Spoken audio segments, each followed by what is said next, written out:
Bonjour tout le monde, capsule vidéo numéro 4, où ce qu'on va continuer à explorer PC Law.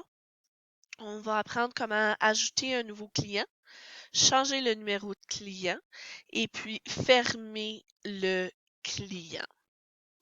Alors, je veux vous mentionner que il n'y a pas de bouton de raccourci pour additionner un nouveau client. Et puis la raison pourquoi, c'est parce que la plupart du temps, on va additionner le nouveau client en même temps qu'on rouvre le dossier. Ceci étant dit, ça veut dire qu'on va utiliser la fonction newMatter euh, qui combine la fonction addClient.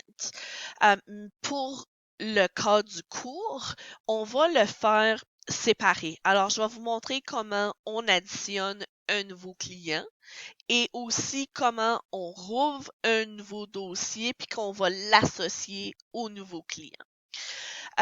On va utiliser la fonction Add New Client quand ce qu'on va avoir un appel d'un client potentiel. Puis on veut garder les données, nom, numéro de téléphone, note, mémo. On va venir additionner un nouveau client. Pas nécessairement un nouveau dossier. On va rouvrir le dossier une fois que ce client potentiel-là devient un client. Alors, quand ce qu'il va retenir nos services et confirmer qu'il veut qu'on soit son avocat, alors là, on va venir ouvrir un dossier. Alors, pour l'ouverture du client, alors juste pour récapituler, ouverture de client, ouverture de dossier, deux choses différentes. Quand on fait l'ouverture du dossier, on peut combiner ou faire l'ouverture du client en même temps. Alors, c'est un outil que parfois on va sauter. Alors maintenant, on va aller à l'ouverture du client. On va à File, Client et New Client. Automatiquement, le numéro de client est généré. Il va être généré un après l'autre. Alors, c'est une bonne idée de ne pas jouer avec les numéros de clients et puis de laisser le système numéroter les clients un après l'autre. Alors, vous n'avez pas besoin de vous inquiéter de ce côté-là. Les clients sont numérotés. Prochaine chose, c'est l'avocat qui est associé à ce client-là. Il y a certains champs que PC Law exige qu'ils soient remplis pour nous laisser passer à la prochaine étape. Alors, je vous donne un exemple. PC Law ne me restera pas passer à la prochaine étape ou me dire OK pour créer le client si que j'associe pas un avocat. Par contre, si je rentre pas le titre ou l'alias d'une personne ou même le middle name, le nom du milieu, PC Law va me rester continuer à la prochaine étape. Alors, il y a certains champs qui sont obligatoires et puis il y a d'autres champs qui sont pas obligatoires. Si que vous avez de la difficulté à passer à la prochaine écran, ça se peut qu'il vous manque un champ, que PC Law vous laisse pas continuer parce qu'il manque un champ à quelque part. Alors, payez attention à les champs que vous rentrez et puis assurez-vous que ceux-là qui sont obligatoires sont remplis. Quels sont obligatoires? Vous allez venir à les connaître à force de jouer avec le PC Law. Alors, j'associe le client à un avocat et aussi le pay rate. Alors, combien est-ce que l'avocat va se faire payer de l'heure sur ce dossier-là. Et puis, j'ai inscrit OK. Après ça, je viens remplir les données du client. Alors, je viens ici inscrire le nom du client. J'aimerais faire une mention à propos des dates de naissance dans PC Law. C'est un côté négatif de PC Law, ou c'est quelque chose qui ont vraiment manqué.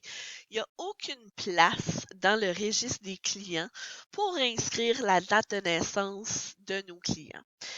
Moi, j'utilise dans mon champ la date de naissance d'un client continuellement, que c'est pour ouvrir des CD ou des DVD de divulgation ou pour avoir une prochaine date de cours au palais de justice, je dois toujours avoir accès à la date de naissance du client. Ça étant dit, j'ai rectifié la situation parce que dans l'alias, à place d'inscrire l'alias, je inscris la date de naissance. Ça se peut que dans votre cabinet, vous faisiez pas vous mettez pas la date de naissance là nécessairement. Chaque cabinet fonctionne différemment. Je veux juste vous mentionner qu'il n'y a pas aucune place pour inscrire la date de naissance. Alors, si vous ouvrez votre pratique, vous avez la puce à l'oreille, inscrivez-la à quelque part d'autre. Si vous êtes dans un cabinet qui est déjà établi, les chances sont qu'ils ont trouvé une façon de détourner le tout et puis ils vont vous informer c'est quoi. Alors, maintenant, vous rentrez toutes les données du client, l'adresse et ainsi de suite. Automatiquement, PC Law va inscrire la province et le pays. Vous pouvez le changer dans les options si c'est quelque chose que vous ne voulez pas. Ou si vous le voulez, vous pouvez le rester tel quel. Mais faut que vous sachiez que vous pouvez venir modifier quand vous voulez le champ de données pour mettre qu'est-ce que vous voulez dans le fond.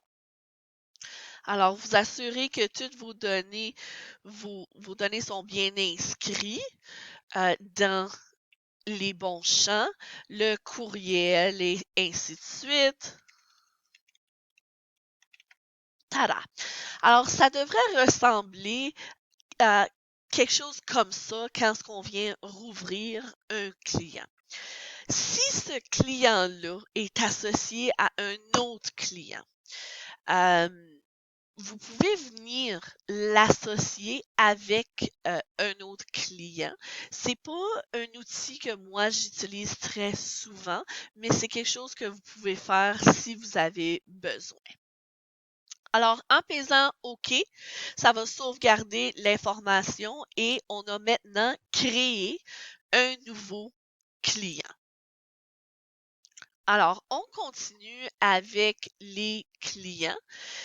Si qu'on veut maintenant fermer ce client-là, on peut le fermer à partir de l'onglet File, Client et Close Client. Quand on va accéder, on va voir la liste de tous les clients qu'on a dans notre système. Et puis là, à ce moment-là, quand on veut l'enlever, c'est aussi facile de le sélectionner et puis peser Remove. Il va demander est-ce que vous voulez vraiment enlever ce client-là? Oui. Et puis là, il va me dire est-ce que vous voulez que j'enlève aussi le contact? Là, vous avez l'option. Vous pouvez garder le contact ou vous pouvez effacer le contact. Moi, juste pour aujourd'hui, je vais garder le contact. Alors, ceci est comment on ajoute un nouveau client et on ferme le client. N'oubliez pas, si vous voulez changer le numéro de client, on est capable de le faire à l'inscription quand on ajoute le nouveau client. Je vous recommande de ne pas changer les numéros de clients et de laisser PC Law numéroter les clients automatiquement pour éviter de la confusion. Alors, prochaine capsule vidéo, on va faire la recherche des conflits d'intérêts et les recherches globales. C'est quoi la différence entre les deux? Puis c'est quoi ça mange en hiver, ça?